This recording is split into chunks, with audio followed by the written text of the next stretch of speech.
Hey guys, it's Don and Greg back again with another week of Boxcar Buddies. We ate a donkey and we also stole some car keys, and we drove down Lakeshore Drive and accidentally drove into a Rolex shop. But now Don is set up with some nice bling and I've got this ruby ring and I look so fly. It's about time to start the show. Totally. Let's start Totally the show. Spies! Totally. What is that? Totally jack-off material. Oh! No, you remember Totally Spies, right? I don't. It was like this fucking, like, it's an anime from France. Like, it's the French anime. A franime. A franime. But someone as a joke went through the entire show's run and found out that every episode is a fetish. Oh, really? Every episode has some kind of fetish. Like, foot fetish, vor, inflation. Oh! How many episodes are there? There's like 5-6 seasons. It was super popular. Oh my god! I didn't even know there were that many fetishes out there. Oh man, Donald. Weird. Well, there's a lot I don't know. I can tell you now that I have internet on my hand. I've learned a lot about the internet. Oh, that's right. Some of it's not great. If you don't know, Greg has recently finally got a robot hand where his nub was. He's got a laser finger, and he has a big LED screen right in the palm of his robot hand. So I can connect to any television or any control device. I've got little outlets here where I can plug HDMI cords into. Just jack them right in there. I can't. It's really hard for me to put in like older things. I can't do like the auxiliary cords. Right, the red, yellow, and white. Yeah, I was like, you know what? It's 20th century. Like, yeah, you don't have to do that. I don't need to go back. Like anyone's using a CRTV anymore or a Sega Genesis. Come on. Oh, I'd love to play a Sega Genesis. I would love it if you had that system like just hooked into your hand there. But anyway, hi. We're the Boxcar Buddies. I'm Don. I'm Greg. And we are back again for one more week. This is a new boxcar that we've brought with us. I found it in Kansas City, actually Missouri, not Kansas, but I dragged it from there last week, the day after Greg and I finished up recording. Why would Missouri name a city after a different state? I don't know. I've always found it to be very confusing. I was trying to get to Kansas, but I ended up there. I'm from California, Mississippi. Exactly. It's a dick move. I'm from Florida, Ontario. I'm from Japan, New York.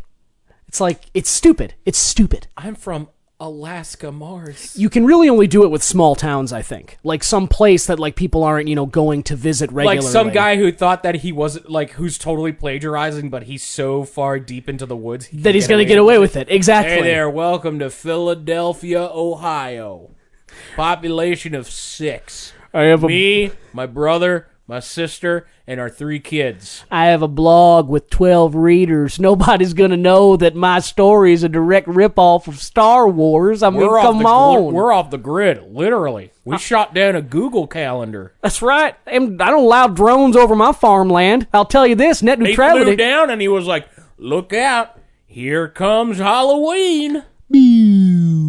But anyway, so Greg and I will get together in a boxcar when we can. Sometimes we have to go kind of a little bit further than we'd like to acquire one. This past week, after Greg and I have to use force. Greg has to use the force, which he is able to do now that he's got that robot hand. Yeah, I can shoot, lasers. Totally. He's got a knife in one of his fingers. Yeah, the middle one. Yeah, he's got spices in the ring finger now. Mm-hmm. Yeah, mm-hmm. Salt, cumin, thyme. I love it. I love that. Oregano. It's beautiful. All right, don't waste them. Don't waste them. Come on, we're going to have pizza at some point. So anyway, last week, Greg and I, we filled up on donkey. We've been having a donkey companion for a few weeks. Last week, just before the show, Greg he was delicious. Oh, it was great. Greg put some dry rub on there. It was beautiful. We put it on a spit, and we cooked it. From Ugly Delicious was very right. Burrito. Bravo on your part, because that was some good dry rub.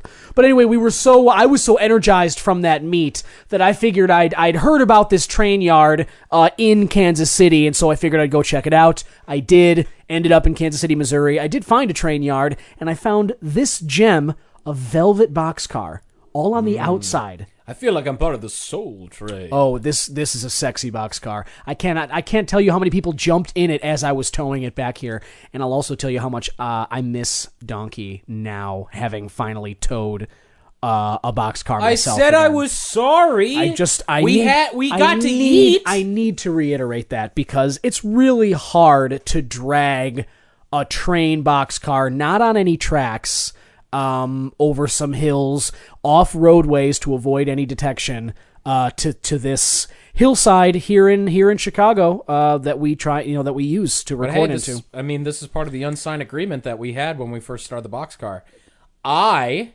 Cheers, bro. Clinky. Yeah, we stole a couple glasses from a souvenir shop. Tumblers tumbled on into the boxcar. Not my fault. You know what I'm saying? Tumbled off the back of a truck. It's a website that scares me. There's a lot of porn on there that I didn't ask for. You know what I'm saying? Yeah, it's like things inflating too. Is everything inflating? Always. I don't know why people want to see women turn into beach balls, but sometimes they're just like, I gotta jack off to that. This is great. Oh my God, the spy turned into a planet. You're turning violet. Yeah, it's gross. It's really gross. So is my dick. I'm squeezing it so hard. The blood's all trapped. Yeah, weird stuff. Vein. Okay. So the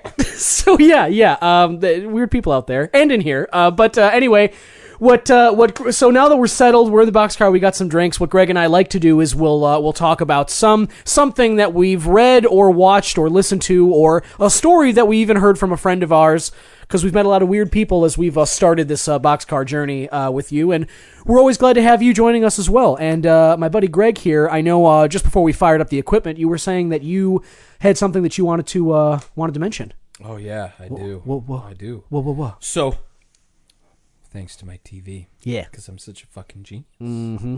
It's a little dusty. You notice that LED screen's getting a little dusty there? Why don't you go ahead and polish that off there? There we go. There, it's better. Okay. Oh, don't do that. Ew. Well, that is a lot cleaner. See, look at that. Nice. Nicely done. Just forget the green stuff. Yeah, I always do. But anyway, so for this week, I watched a movie. I went through HBO, and I was like, I'm just going to close my eyes, and I'm going to push a bunch of buttons, and whatever pops up is the thing I'm going to watch. So I'm diddling around with my fingers, with my metal fingers. Yep. And the movie starts playing, and I immediately set my eyes on it. So for this week, I want to talk about a movie called Fido. Fido.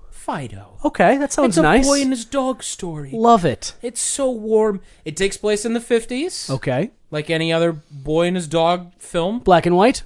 No, it's in color, but it's very saturated. Okay. It's kind of like The Sandlot, where it's like, oh, we want to glorify the 50s. Yeah. The 50s were such a good time. Right, turn up the color on that, make it look really sweet. Except for the zombies. Oh, Fido's a zombie movie? So Fido is a zombie movie. Fido is a boy and his dog story, but rather the dog is now a zombie. Oh, fun twist. And it plays around with every trope that's in the boy and his dog film, like the boy is bullied at school, but the way that he's bullied, I think, is really fucking funny. So, again, in this world, it's a zombie world. The zombie apocalypse happened, but they won. Humans won, and they did a very, Shaun of the Dead, they learned how to control zombies thing. Right, so they coexist now, rather than...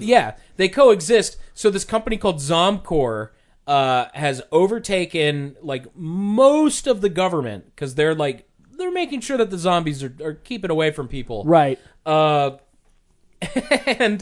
the opening of the film, after it explains the whole, it does, that campy 50s, now when you start your car, but it's with, now when you kill your zombie. Like the Fallout instruction videos. Yeah. Very old-timey. Remember to shoot them right between the eyes. Right. Destroy the brain. Pew! Little animations to help you. Yeah. So the film starts out, and instead of doing typical things that kids would normally be doing at a school, they're at a shooting range and they're fucking shooting targets. Nice, because it's a zombie world. And the main character is being bullied by two kids who are Boy Scouts for Zomcor, and they fucking threaten to shoot the kid with a gun. Whoa.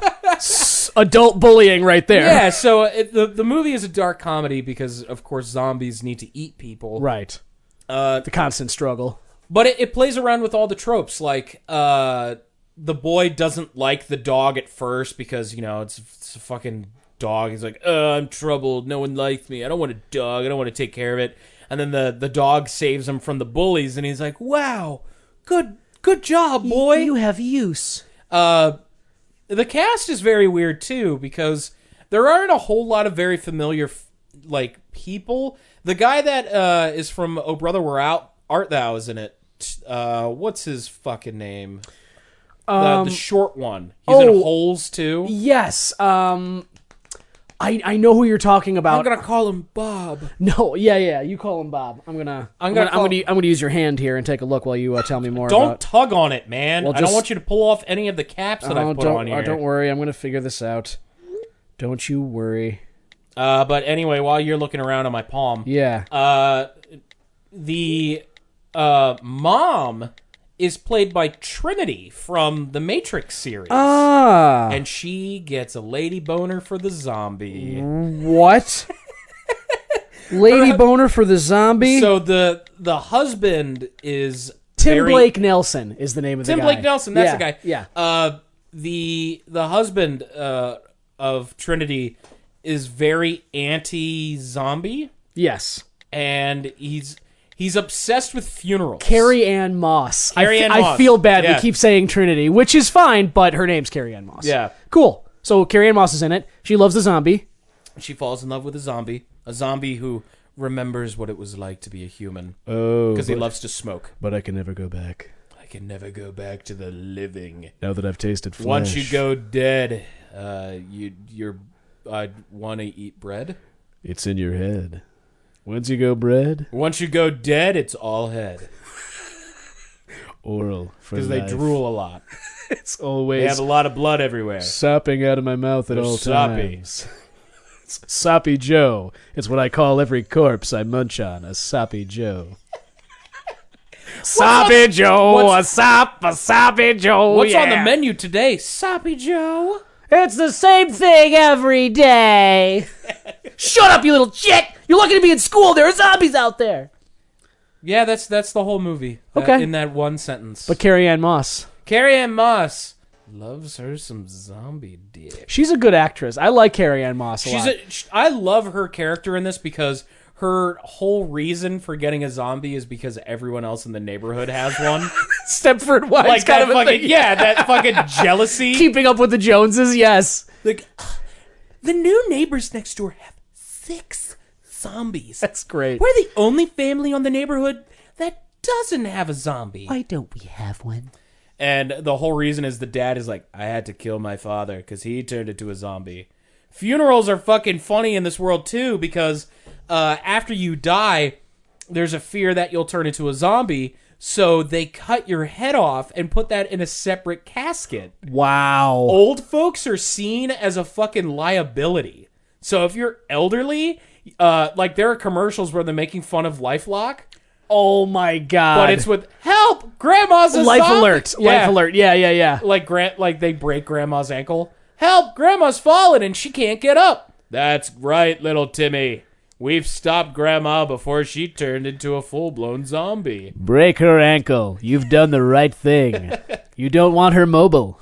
It's just really funny. Like the zombie eats the kid bullies. Yeah. And so the kid, of course, loves him after that. Kid loves him. Yeah! He's like, you're a good boy. You're my best friend. You're a good boy, Fido. Does he pet him? Does he put him on a leash? He does. He fucking puts him on a leash and he pets him. Because so zombies in this world, they're given collars, like electric collars, and when they're on, like there's a red light and it represses all their zombie tendencies and they'll follow orders.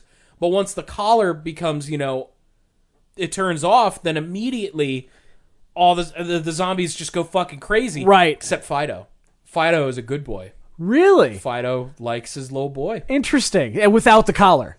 Yeah, he can go on without the collar. Like he'll still eat people. Yeah. But he'll only eat them if they're attacking the little boy. And in a charming way. Yeah. Right. Because There's a moment in the movie where they pull a Lassie where they're like, little Timmy's falling down the well. But Where is he, Fido? But the zombie fucking breaks. Yeah, it breaks into the fucking house, just going. Where is he, Fido? Where is he? So she has to follow the fucking zombie as he's like waddling. Oh my god, that sounds pretty funny. Actually, It's funny. It's enjoyable. I think it's like worth one watch just to see like how fun people had with like the zombie genre. Sure, because this is very much the after Shaun of the Dead area of comedies where everything was a fucking zombie movie. Yeah. Remember what was it called? Like Dead Love. With the kid who plays Beast. Yeah, Nicholas Hoult. Yeah. I remember that. It was he's a zombie and he's in love with like a regular girl. Falling in love made him unzombified. Right. Exactly. It's those are the kind of movies we got now. Well, yeah. Thanks to that movie, we now have The Shape of Water. We finally know what it's like when a woman fucks a fish. Totally. There are repercussions to that. There are reproductions to that. Oh! Why do you always poke me with it now? Oh. Because it's revenge, baby. Ow. See, you at least you didn't stab me. At least you didn't stab me this time. Whew. Yeah, I know. I can't help myself. But anyway, yeah. I do wonder what it would be like. I have been thinking of installing a rocket feature. That would be fucking cool. To just like rocket blast your fist at somebody, like rocket punch them from afar. Yeah, that would be sweet. The worst part about that though is if I accidentally shoot it and then they just take the hand. Yeah, they don't have to give it back at all. It's not like Fido that he's just going to bring it back to you after it hits him. Maybe a dog would. Depends on if the dog's like damaged or not. Like what's the syndrome where you like fall in love with you? Stockholm syndrome. Yeah. I mean, isn't that what all dogs are? Basically, battered wives. All dogs are battered wives. Yeah, because they're told where to pee. Pretty much, they're like reprimanded for doing things that their owners don't like, but they still love you.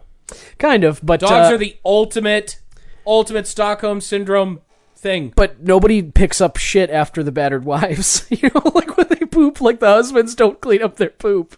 I think that's just a fair trade. Yeah, possibly. You will love me unconditionally, and I'll put meat in your mouth and pick up your poop. It's the way of things now. You have to bite that man that came into my house. That's your job as my wife/security guard. Only at Zomcor.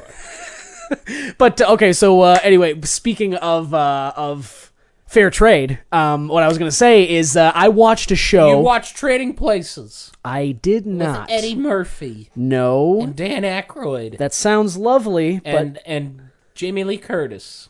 As the transvestite prostitute. No, well, she is a prostitute. And in real life. But she falls in love with Dan Aykroyd. Right. They become lovers. The part of that movie I remember the most is when Dan Aykroyd like smuggles like all the fish in his suit out of the party. Yes, and he's just eating it yeah. I hated that scene. Really, because it sets a bad image for the homeless. It really doesn't make us look good. No. And it's like we can attend parties. We have parties, and they're pretty raucous, and there's some good stuff going on there. We went to a party a couple weeks ago. It was tight. It was tight.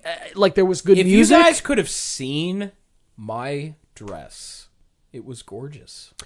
Granted, I had no hands. Only slightly revealing too. It was nice. It Sequins? was tasteful. Yes, it was tasteful. It was sexy, but not like slutty. Also unique. There was nobody else dressed like you there. Yeah, nobody was wearing that. It was dressed normal. I know. They wore jackets. It was fucking masquerade. I was like, where are the costumes? I made a mask. Yeah, you did. Yeah. Out of a trash can lid, which I thought was really crafty. Thank you. Nice. But anyway, I watched something. I watched a show on Netflix last week. It was while I was on the way back from Kansas City. Actually, still over here in the corner, there's Windows Surface Pro over there. It's a little bit dinged up, but somebody left it like on the side of the road, and as I was towing this boxcar back here... Aren't you goddamn lucky that you don't have to rob or steal to get all these cool things? Not always, but lately I've been having a run of good luck. What do you want me to say? I saw a fucking tablet on the side of the road. I fired it up. Can we just trade places for a day? I want a robot hand. I'll tell you that. I've been I don't ever think- ever since I you've don't been think you want the repercussions of a robot. ever since you've been shooting that laser gun out of your finger. I I've been a don't little think you jealous can of that. handle it. Yeah, well, maybe maybe we'll just find that out sometime, huh? Mm-hmm. How'd you like that? But anyway, all right. So that went on that tablet. What I was doing was, when I get exhausted and I would just park it inside this and try and go to sleep, I would fire up the tablet. There was Netflix on there, and as I'm clicking through, they have this new original show, a documentary series called Dirty Money, and it's I was like, hey. All money's dirty to me, so I was like, maybe this is a way to get it clean. Maybe I can take these disgusting, filthy, crumpled up bills that are like covered in garbage that anybody hands to me, and I can figure out how to launder them. So this show talks a little bit about money laundering and stuff. Turns out it's something different, but still like kind of the same principle. It tries to trick you in with money laundering skills, Exactly. but really it's about anti-money laundering. It is anti-money laundering. Also, least favorite member of the homeless family that I had a few months ago. Anti-money laundering was a bitch, and she never showed up for dinner. And Sounds like she was just a constant nag. she ended up in prison. Actually, it was For what? rape. Oh, that's a lot less climactic than I thought it was going to be. And disgusting. I thought it would be something ironic, like she was stealing from the poor. Nope. Some kind of laundry business. No, she just had her way with some unconscious dude. Now she's in prison. Wow. Well, bad people get what they deserve. Exactly. Except me, because I'm good. And that's kind of what Dirty Money is actually Just a about. thief. It's basically white collar crime. The documentary series it's broken up into 6 episodes, and they all tackle a different example of like some serious white collar crime. And in some of them, the people end up getting what's coming to them. They'll get punished, they get fined, they get prison time, whatever. But Get a kiss on the back. sometimes. But in a lot of them, they don't. And that's what's really the unsettling, disturbing feeling you're left with at the end of some of the episodes of Dirty Money is the fact that there really are 2 justice systems in the U.S. There's one for rich people and one for poor people. And some of these, in these episodes, which we know very well, but this depicts some high-profile examples of that. For instance, the first episode of Dirty Money is about the Volkswagen emissions scandal that was in like 2014, where it turned out that Volkswagen was slapping devices on their cars to trick emissions tests, so that it made it seem like their diesel cars were environmentally complying when they really weren't. That was a big deal, and Volkswagen got really they got reprimanded for that. They're still getting reprimanded for that. Like it's really bad. But then there's another one about this drug company called Valiant, and it basically Wait, Valium? Valiant, like brave, not like Valium, like the drug. Maybe they make Valium. Well, that's some irony I like. Being brave and courageous when it turns out that you're scummy. Exactly, that kind of irony shit. That's fun. Tastes like iron. I like it. But Tastes like blood. It do. But this Valiant company, everybody knows about Martin Shkreli, the pharma bro who jacked up the AIDS medication price by like 7,000%. That dude's a fucking piece of shit. He's a piece of shit. But what this and this episode slaps his face on the cover like that's what it's going to be about. Did the episode start with like a record of the Wu-Tang Clan, like the one stolen from his apartment? Did it start playing with that? No, it didn't. I wish it did. That would have been cool. Apparently that record is not a real record. Like, Wu-Tang Clan was like, no, that's not real. Wow. We did not print that. That's hilarious. Garbage. What a dick. What a dick on so many levels. But no. It Trying was to flaunt this like, oh, check out this $5 million record Right. I have. And then the You Wu-Tang got Clan, taken. And then the Wu-Tang Clan is just like, nah, No, bitch, somebody fucking nah, scammed you, nah, you dude, idiot. You're a fucking dummy. Yeah. Anyway, though, what they slap his face on the cover like that's who the episode's going to be about, but it ended up being about this other company, Valiant, and they basically have been doing what Pharma Bro did for years, since like 2003. They would buy up all these drug-making companies, and they would rapidly increase the price of medications. And they would lose a lot of clients because of that. Plenty of people, it's like when a drug price goes up, if you don't have to take it, you'll just stop. Or you go somewhere else and you get whatever. But the people that have no choice, they pay the increased price, and that's where the company's profits come from. Yeah. They never had to do any research and development. They never had to make any drugs of their own. They would acquire a company making a drug, and they would jack up the price, and their profits came from people who had no other choice. So it's just a series full of just scummy, garbagey shit from rich people. Yes, exactly. And it's just fascinating. And for me, it's also very aggravating. I'm total disclaimer, like it's a series that is frustrating to the max, especially when you watch an episode like the Valiant one and you realize that like the CEO, Mike Pearson, nothing has been done to that guy. Farmer Bro got his 7 years in prison and fined and all that. Mike Pearson, that bitch cried. He did cry, and it's hilarious. It's hilarious to see that. But Mike Pearson is if Farmer Bro is Darth Vader, Mike Pearson's the Emperor, and he has gotten no fucking punishment whatsoever. You know what I mean? Like it's. You did not just call Skrelly fucking Darth Vader. Well, okay, it was bad analogy. If the analogy they use in the show is, I've hiked up your pharmacy prices. You'll never be able to work without an inhaler again. Just like me. This inhaler cost $450,000. But my SIF insurance covers it. Hold on, you're supposed to hold 10 seconds after taking a hit. wow, Vader, you really clogged. It's hotboxed in here. I was gonna go to Tashi to get some power converters. I was gonna go to Walgreens and get some power converters. I don't know why I did the Vader effect on Luke. Because it's you're skipping ahead. You're skipping ahead. They need the inhalers. Yes, Luke is dying too. Totally. Anyway, though, Dirty Money, it's if it is a little aggravating to watch, but it's really fascinating. One of the episodes, one of my favorite ones, is actually about this maple syrup heist, which took place in Quebec, in Canada. They have this. What maple syrup? Hijinks? What? Yeah, maple syrup heist. In Canada, in Quebec, maple syrup is worth something like $1,800 a barrel. It's like 3 times the price of oil. It's really, really valuable. And there's this like mafia union up there which controls all the sales of it. Whoa. Canada. Mafia. Yeah, I don't know what they'd be called. I guess it'd be Losers. Canadian mafia, eh? What do you... You better sign over a little piece of that to us there, eh? Ooh, if you're a little late on your rent there, I'll take your big toe there, guy. Hey, I won't take it for a couple days. I'll give you a break there, but I'll be back. Hey, and I'll tell you this, next time I come back there, you better wear some looser pants, okay? I can see your moose knuckle there poking through the front there. It's disgusting. Oh, make sure to loosen up that toque. It looks a little too small for your head. These flapjacks, top notch. Tell you that. That's why I keep you around there, eh? But yeah, maple syrup heist. Nope, never heard of any of those. Nope. Really? Because it's interesting that you always do seem to have maple syrup around. No, that's just my homemade honey. It tastes like maple syrup. It's honey. Okay. And I make it with my body.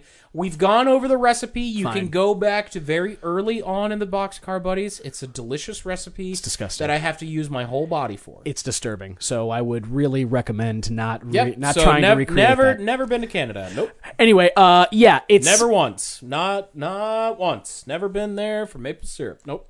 You were up there with Freak playing Celeste on Celeste Mountain one time. No, that was a lie. Yeah, you did that.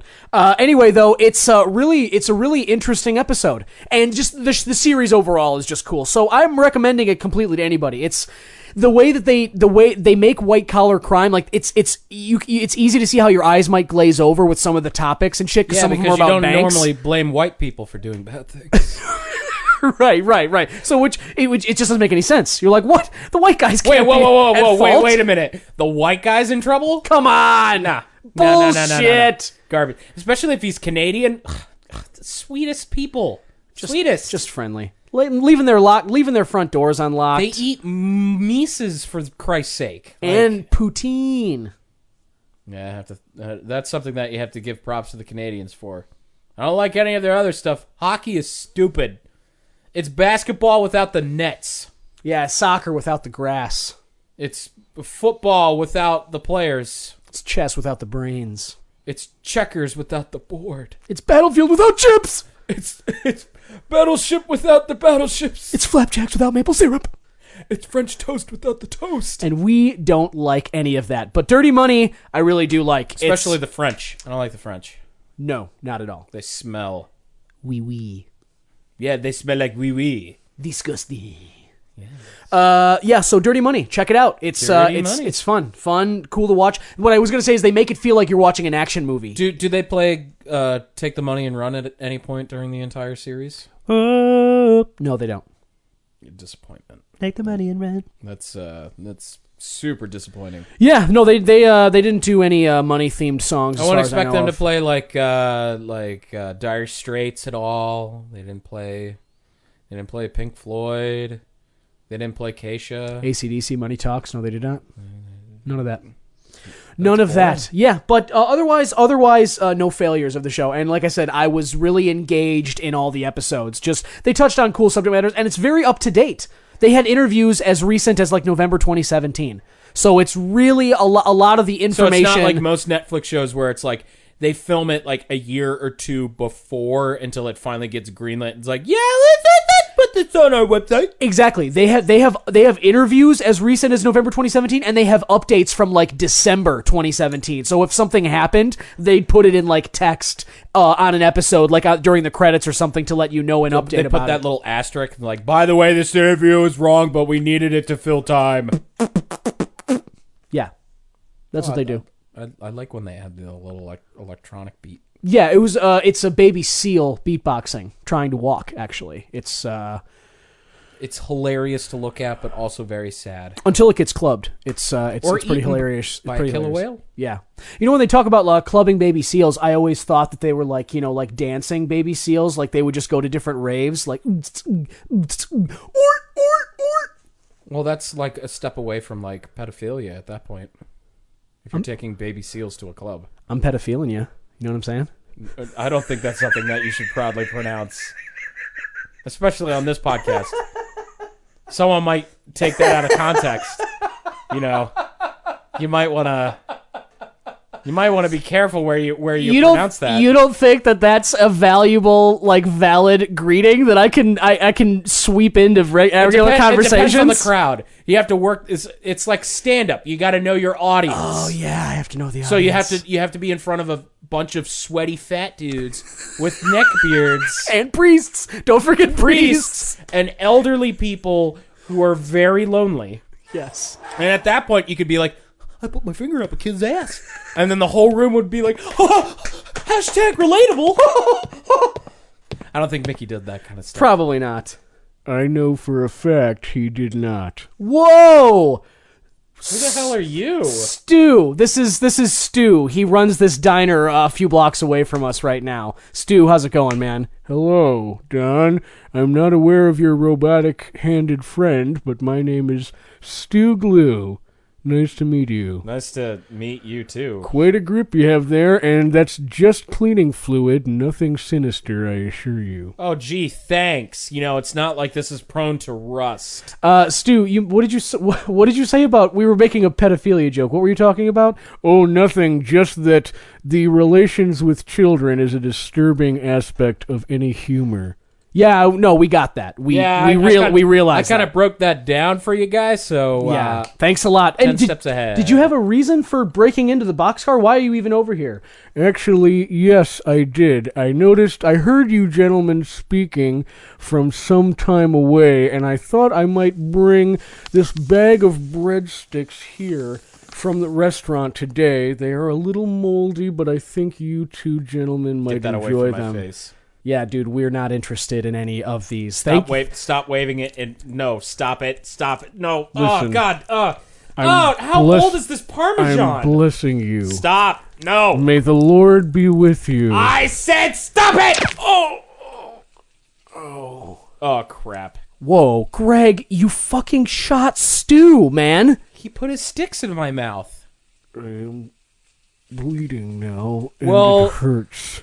I don't think you're really bleeding because like the laser kind of cauterized all the fluids and Yeah, stuff. you're not actually bleeding. I'm sure it hurts, but it's smoke. There's You're no ashing. fluid. There's You're no ashing fluid. right now. It's not funny. I don't find this amusing. I do.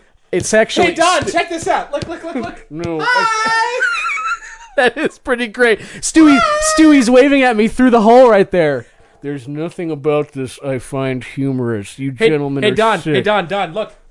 Oh, it's February 2nd. Oh, I saw my shadow. It's gonna be spring. Thanks for bringing the good news, Stu. You're welcome. Anyway, listen. I know you... Hey Don, I really wanted to give you a hand. Oh, yes! Perfect! That's hilarious. Right through Stu. We hand shook. You're like an armband for me. Oh, totally. Oh, hey, if we move, he has to move this way, too. Please stop. Ow, ow, ow, ow, ow. Now bring him back. Oh, my rib. Oh man, we're kind of. I think we're split roasting this guy. Oh, totally. Let's spin him around. If we lift him up, we can spin him around. Maybe we can put him into an Eiffel Tower. Please don't do this. I just can't. Oh, I'm sick. Oh, I'm gonna be sick. Oh, Gross. Oh my Ew. god. Ew. That's just... It smells fucking disgusting. It looks like flour. Oh, God. Why is it... Are you why so is it powdered? old? Why is it powdered vomit? Ew. I've heard of evaporated milk, but this is something completely different. I'm gonna have to get no. This out of isn't here Monty now. Python. We don't want to put that on the show. We don't want copyright strikes. No, well, we don't. Stu, why don't you go seek medical attention? Thank you for the moldy breadsticks. We're not going to And if use you tell them I shot you, I'll kill you. Yeah, keep your mouth shut about this. But we'll see you another time. We know you're racist, but we love you anyway. Thanks, guys. Like you too. Wait, that guy's racist? He's racist, yeah. We didn't really hear anything from him that was like that, but believe me, he's very racist. He actually, what he does, he spends his afternoons chasing colored people out of the diner that he works at. Oh, like clothing? Because I wear a lot of pink. Yes, he'll chase you out too. Why? Any colors. Wow. He doesn't like it. He doesn't like colored paper either? Black, white, and gray. That's all he likes. Well, at least he has priorities. Yeah, he does. But anyway, Bad money. Dirty money. dirty money. Dirty laundry. Dirty laundry. I have dirty laundry. Laundering money. Oh. Dirty Laundry. laundry money. I don't have money for dirty laundry. Who does? White people. People who have jobs. Yeah. Jorbs. People who do their taxes. Come on. Well, speaking of taxes, this has nothing to do with taxes. I went back to Scummy's place. Oh, you did? I haven't been there. He was not happy. Oh, he knew you were there this time. Yeah, well, I came up and I was like, "Hey, man, how you doing?" And the first thing he said was, "Why was my door gone?" Oh, you blew up my door. Teas and crumpets. And he did all this angry yelling and shit. Sure. And Danced around like he does. Yeah, but I just wanted to apologize to him. I don't like saying this sappy shit. I don't like it. I don't like it. It hurts. What the? It physically pains me to say that Scummy is a front. Scummy is my. Come on, you can do it. Scummy is my. Oh God, you're gonna want to sweep some of that off. Scummy is my friend. There you go. He's There it is. Friend. Good job, buddy. And I wanted to apologize to him. Great. Did you succeed? No. Oh God. Because I accidentally, when I came in, he didn't answer the door the first time. So I knocked a little harder. Uh-huh. He still didn't answer. So I blew up the door again. Oh God. Which he'd replaced from the last time you blew it up. Well, he wasn't answering me, so what other way was I going to get in? There's only one way up to his fucking perch, I know. and it's to climb up this fire pole. Which is Which very you're difficult. not supposed to climb. No. You're supposed to fall down. Yeah, it's a descent thing, not an ascent. Which I don't understand how firefighters can get up there in the first place. Why would they want to put in all that extra effort to put on gear and climb up back the pole after they stopped a fire? I don't know. Stupid. It doesn't make any sense to me, but I'm not a firefighter. No. I'm scared of fire. But then you would not have liked me being there. because Fire started. Yeah, I think I accidentally set one of the rhododendra he was taking care of on fire, and that kind of spread. So he was like, "I'm gonna go get water, and I'm gonna call the fire department. You fucking arsonist! You better not be here when I get back." Yeah, he did. He said it exactly like that. Really? Your scummy impression's getting really good. Thank you, man. I like it. It's fun for me to do. So he ran out. The house is on fire, and I just said, fuck it. Let's see what's on TV. Yeah, you got some time. You know he's not going to be back for a bit. Thankfully, like his TV was melting, but I've got a robot hand, And you have some time. and I have cords that I can plug HDMI cables into, buddy. Nice. So the 20 minutes it took before the fire department actually finally showed up. Nice. I went to the PS4 and I played a little something called Ni no Kuni II. Ni no Kuni II. So have you ever heard Ni no of... Kuni II. It's Japanese for the other world. Wow, the other world. The other world. How enticing. So, have you ever heard of the first game, the original Ni no Kuni, Wrath of the White Witch? No, but that's usually what I order when I get sushi. It's a very good kind of sushi. It's great. It's a delicious. good wrap. Healthy for you, too. No tapeworms. Mm-hmm. Yeah. So Ni no Kuni was a game that was developed by Level 5, which is a very high... Hi, Rever Favor. Yes. Okay. High-class JRPG developer. They're really good at licensing and working on shit. Big games I'm trying to think of that they've done. They did Dark Cloud. They did Dragon Quest VIII. They did Rogue Galaxy, the Professor Layton games. And Ni no Kuni is a combo of Level 5 and Studio Ghibli. Okay. Which is most famous with Miyazaki's films like Spirited Away, My Neighbor Totoro. And what they did was they created a magical world in the style of Ghibli. Cool. That's a JRPG. Very cool. And you play a little boy who's trying to save the soul of his mother because there are two worlds. And there are soulmates. If you live on one side of the world, there's another version of you in the other. Aw. And you're connected in some magical way.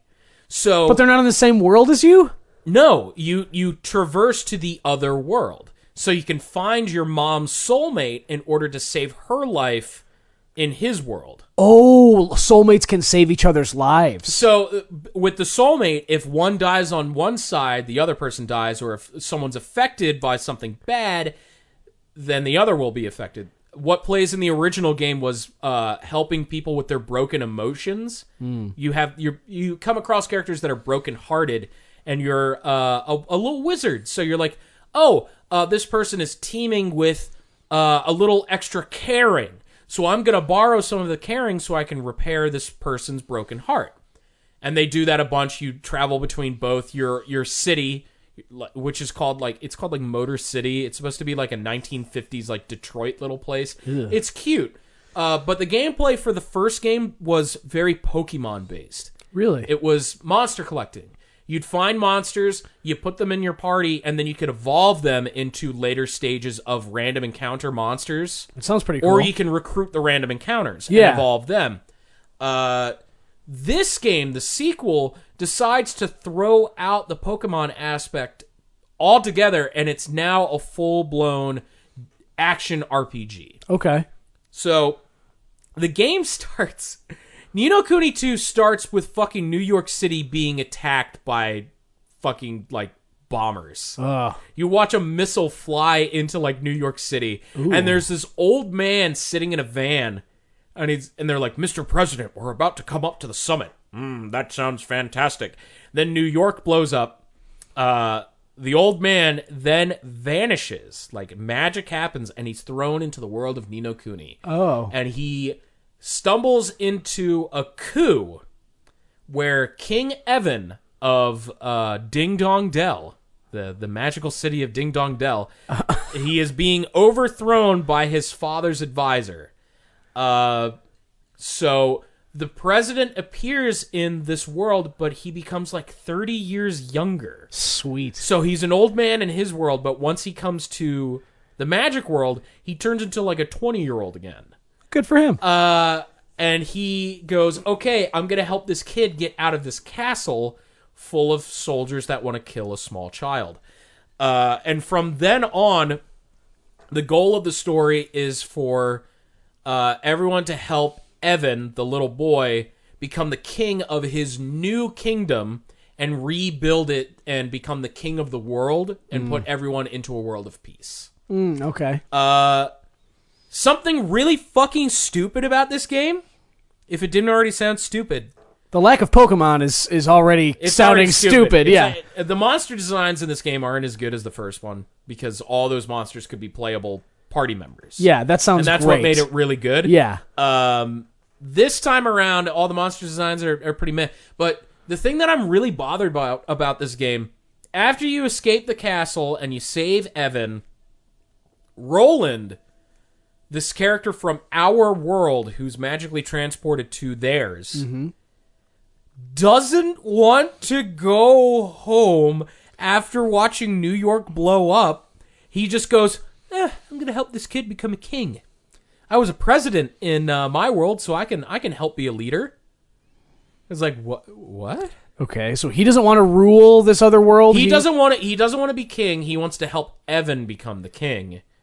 Evan wants to keep him on because he's the most knowledgeable in terms of ruling. But there's never a sense of urgency from Roland of wanting to go back home. What made the first game, what kept that connection was the main character, Oliver, is from Earth, and he really wants to find his mom to bring back home. They try and bring that element of, here's a character from the other world brought into here, and he doesn't want to go back. He never brings it up again. Dull. I played it for a while, and I played it until the fire department showed up. Yeah, which 20 minutes. I got about 7 hours in. Wow, 7 hours before they got there. Yeah, there was they a lot do of have rubble. to climb that pole. They got to climb that pole. There was so a I lot get of it. rubble. Yeah. I'm still a little singed. I see it on the back there, and on your neck, both sides of your neck, you got some soot streaks there. Yeah, that's fine. Interesting. Nino Kuni II. But it's really fun to play. I think the action RPG is way more fun to play than the Pokemon stuff. Really? Like, the monster collecting was fun, but it wasn't an action RPG. It was still kind of turn-based. Yeah. You could freely move, but it was still turn-based. Okay. You couldn't use commands until your little timer thing's fully loaded up again. So the free movement's really pointless. It's kind of like FF12. Yeah. Where it's like, yeah, you have the ATB, but you can still freely move. Yeah. And plus, there is no static random encounter thing. Once you walk into an enemy, where you are on the map, that's your battlefield. And now it's just like, oh, fight the enemies. Okay. It's seamless, so it makes load times super quick. That's cool. Which I like a lot. It's so easy, though. Oh, okay. It might be because I was still, quote unquote, early, because JRPGs always take a long time until they actually really kick in. Yeah. Look at FF7. I was just playing that a couple weeks ago. Midgar, the first level, can be up to 5 to 6 hours if you really take your time. Right, and not difficult at any of that point, it's really. Not difficult, but there's still moments of challenge. I've yet to come across a challenge with Ni no Kuni 2. Okay. You get 3 characters in your party, and you can freely change to them whenever you want. Okay, that's cool. But there's no reason to play anyone other than Roland, because Roland is really fast, and he's really fucking strong. Evan has magic, but it takes so long to load, and the third character that joins, Tani, is pretty weak. She's like a thief character. She's not great at hitting things. So you just play as Roland, and he has this area of effect slash move that you can pull off. He'll do a cross in the air, and it will kill everything. Nice. That you come into contact with. I've started fighting monsters that are 5 or 6 levels above me, because you can see what level they are when you see them on the world map, and I just destroy them. And you can't change the difficulty. Oh, okay. It's easy. It's easier than Kingdom Hearts. Okay. It's one of the easiest action RPGs I've ever played. Interesting. And it's definitely good for kids. I'd say it's very much baby's first action RPG. Right.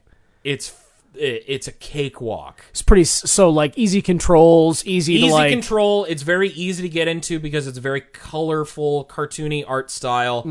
Ghibli has nothing to do with this game, but they still kept the art aesthetic to it, where everything's really rounded and cute. The only thing I hate is the fucking main character's design. Really? The main character is a little boy, but he's got cat ears and a cat tail. All right. He's a blonde-haired little boy with cat ears and no other cat features.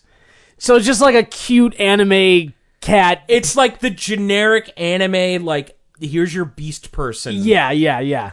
Where but instead of being the girl character, because it's supposed to be like, oh, it's cute because she looks more human, it's like, oh, it's a little boy. Get out of here. Get out of here, little boy. Yeah. Interesting. Ni no Kuni II. Ni no Kuni II. I have to get farther to really say if it gets any better, but for now, it's okay. Okay. The first one has a lot more magic to it, literally. Like, the world feels more lived in, and it's more interesting to go back and forth between your world and the magic world. I haven't gone back to the human world at all. Gotcha. I don't think I will for the rest of the game. Not interested because Roland doesn't want to. If Roland, the character who is from that world, wants nothing to do with going back, then why would you? It's just, I'm just so baffled by that. He takes his job so seriously. He's a fucking president, but then he gets swapped into a magical world and he's like, I guess I'm here. He's just fine with it. He's like, yeah, whatever. Whatever. My body was blown up in New York City. Well, and again, I got blown up in the nuclear holocaust. And he did get younger, right? Like when he flips over, like he's younger now than he was in the older world. I mean, that's a reason, I suppose, to stay. Like, hey, I had to pee 6 times a night in the old world. Now that I'm in Magic World, there's no such thing as shitting. There's a spring in my step and no streaks on my tighty whities. Also, I'm 20 years younger, so time to get laid. Let's do this. Hell yeah. I'm gonna have some kids. I'm gonna populate the city. What's up? I'm gonna knock out that child. That's right. Who's my soulmate? Which is weird. It's a weird element to that game. Like when you say there's two worlds, the soulmate is like not brought up in the second game so far at all. Really? Oh, okay. Which was a huge element for the first one. Yeah, when you were describing it, I was picturing people like up against some like bubble screen, and they're like looking through the veil at their soulmate, and they'll touch hands. There like, are some moments because like one of your main playable party members, she's like one of your close friends in the human world. Like her human world counterpart is your neighbor. But in the Magic World, she becomes one of your party members. Okay. And it's really awkward because he's like, oh, yeah, you look and sound exactly like my friend from over there, but like you wear like Egyptian clothing shit. You're still the whitest girl I've ever met. Physical difference, but you know. Yeah, it's fine. Still reminds me It's of also, her. it's very pun heavy. Not as really? pun heavy as the first one. I think they tried to tone down a lot of the obnoxiousness that the first one had. Mm-hmm. Because, like, you had a side character named Mr. Drippy. He's this Welsh little fairy. With an STD. Yes. Well, because he had a lantern sticking from his nose. Oh, Here comes Mr. Drippy. a lantern in his nose? Yeah, it's Ghibli. Ghibli does weird designs. You've seen their monsters. Yeah. It's so fucked up in the first game, too, because, like, Oliver's crying at his little toy. Because he's a toy at first. He cries on the toy, and the transformation of a plush doll turning into a fleshy thing. Like, you see the bead eyes pop from the doll. Oh. And then he forms the little lantern from his fucking nose, like, ooh, crying out loud. I'm dripping over here. What? I'm dripping right down my pants. It never stops. That's why they call me Mr. Drippy. It's a heavy flow month. Before we move on, I have to tell you about one more level from the first game. What is it? You go to Mr. Drippy's home, the fairy forest. Oh. The fairy godmother is this enormous pink ball. She's this big giant ball, and the level and dungeon that you have to fight in that town. Oh no! So you sneak right up in there? So you have to be shot into her stomach when she laughs. Oh. And when you get inside her body, she is this warm, pink, squishy kindergarten. Oh boy. Where child fairies are raised. Oh boy. So you walk into a room and it's a fucking classroom. It's got tables and chairs and little like crayon drawings. There's a fucking like playground in the exit. Oh, jeez. Class And room. then when you get into the playground area to find out what's wrong with Mom, turns out that she has a weird, nasty mushroom jellyfish flying around in the womb. in the play womb. There's a jellyfish in your womb. I'm gonna get rid of it, okay? I have seemed to have captured an STD. I'm gonna go ahead and scrape it out of here. But since she's the size of a fucking mountain, like the entire town can hear it. Oh, God. Can someone bring me some Vagisil? Clean up on aisle womb. I'm on my way, Mum. Oh, you're dripping too.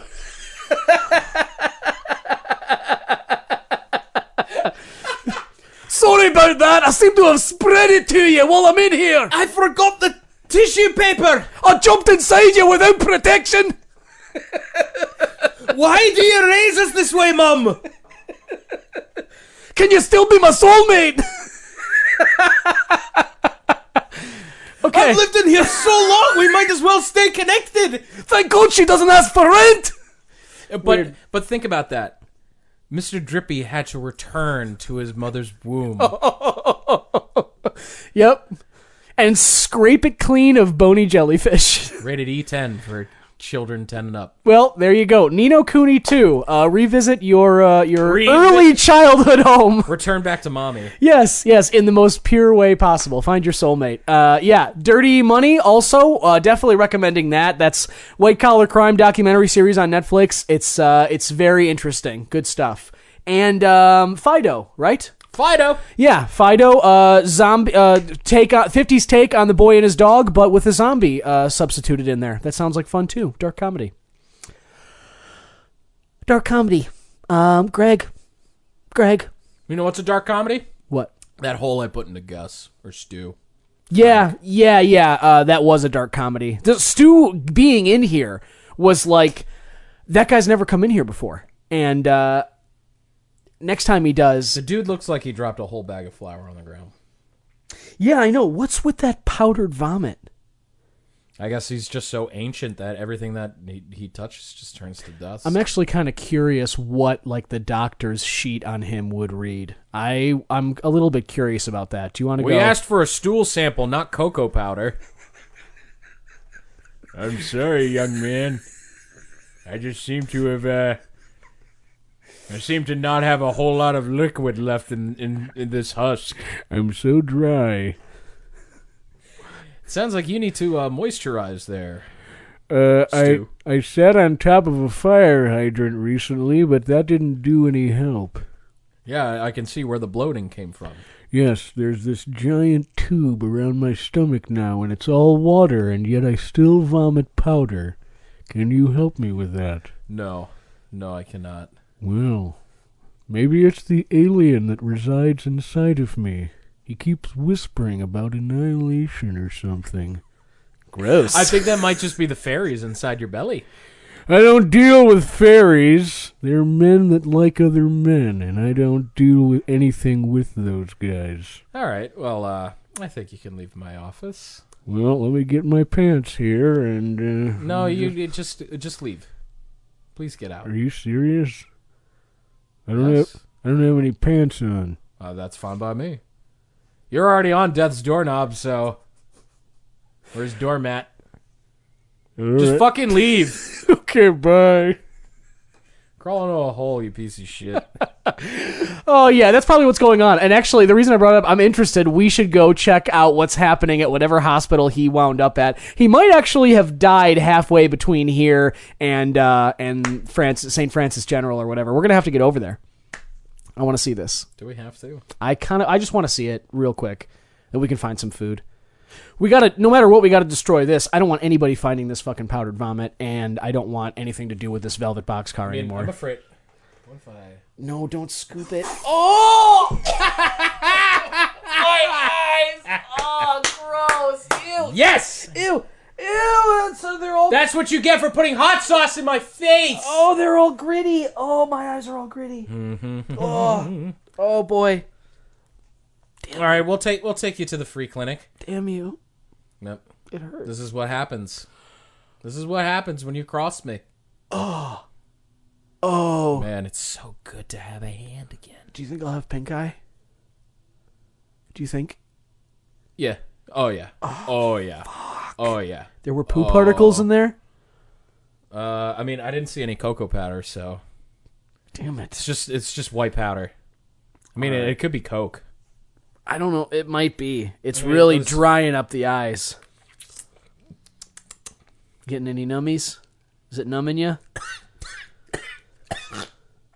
Oh no! I don't think it's Coke. Oh god, it hurts. Oh my god, it's got the same, it's got the same flavor as old milk and hot sauce. Oh, gross! Ew! Oh god! All right. Oh god, I still have more on my hands. Stop!